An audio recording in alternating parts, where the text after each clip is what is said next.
जय श्री राधे कृष्ण। आपका स्वागत है भागवत जी महापुराण में। देखिए, ये मैं महात्म ही पढ़ रही हूँ। महात्म में ये यहाँ पे श्लोक दिए हुए हैं। 24वें श्लोक से मैं आपको अर्थ बता रही हूँ क्या लिखा हुआ है।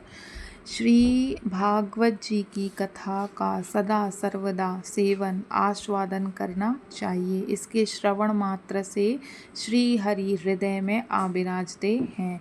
इस ग्रंथ में 18,000 श्लोक हैं और 12 स्कंद हैं। ठीक है, आगे में देखिए, आगे में तो इतनी शानदार चीज़ है। ये देखिए, ये श्लोक नंबर 29 के अर्थ में लिखा हुआ है कि जिस घर में नित्य प्रति श्रीमद् भागवत की कथा होती है, मतलब ये जो भागवत जी है हम अपने अपने घरों में रोज भी पढ़ सकते हैं और रोज पढ़ना चाहिए। जो रोज कथा करता है, रोज पढ़ता है, उसके बारे में लिखा है कि वह तीर्थ रूप हो जाता है।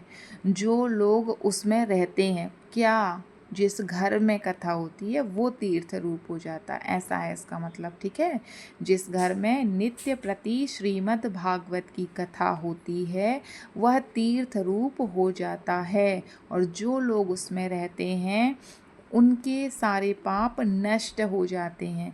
हजारों अश्वमेध और सैकड़ों वाजपेय यज्ञ इस शुक कथा की शुक शास्त्र की, सुख शास्त्र क्यों है ये, क्योंकि इसको जो है वो सुखदेव जी कह रहे हैं, तो सुख शास्त्र की कथा का 16वां अंश भी नहीं हो सकते। मतलब आप जो है इतने हजारों अश्वमेध यज्ञ कर लो, अब तो कोई कर ही नहीं सकता। पहले के ज़माने में किए जाते थे। चाहे आप ये वाजपेयी यज्ञ कुछ होता होगा, ये मुझे भी नहीं पता, ये यज्ञ कर लो तो वो सब मिला करके भी ये 16वां भाग भी नहीं होगा, 16वां अंश भी नहीं होगा, ये कह रहे हैं।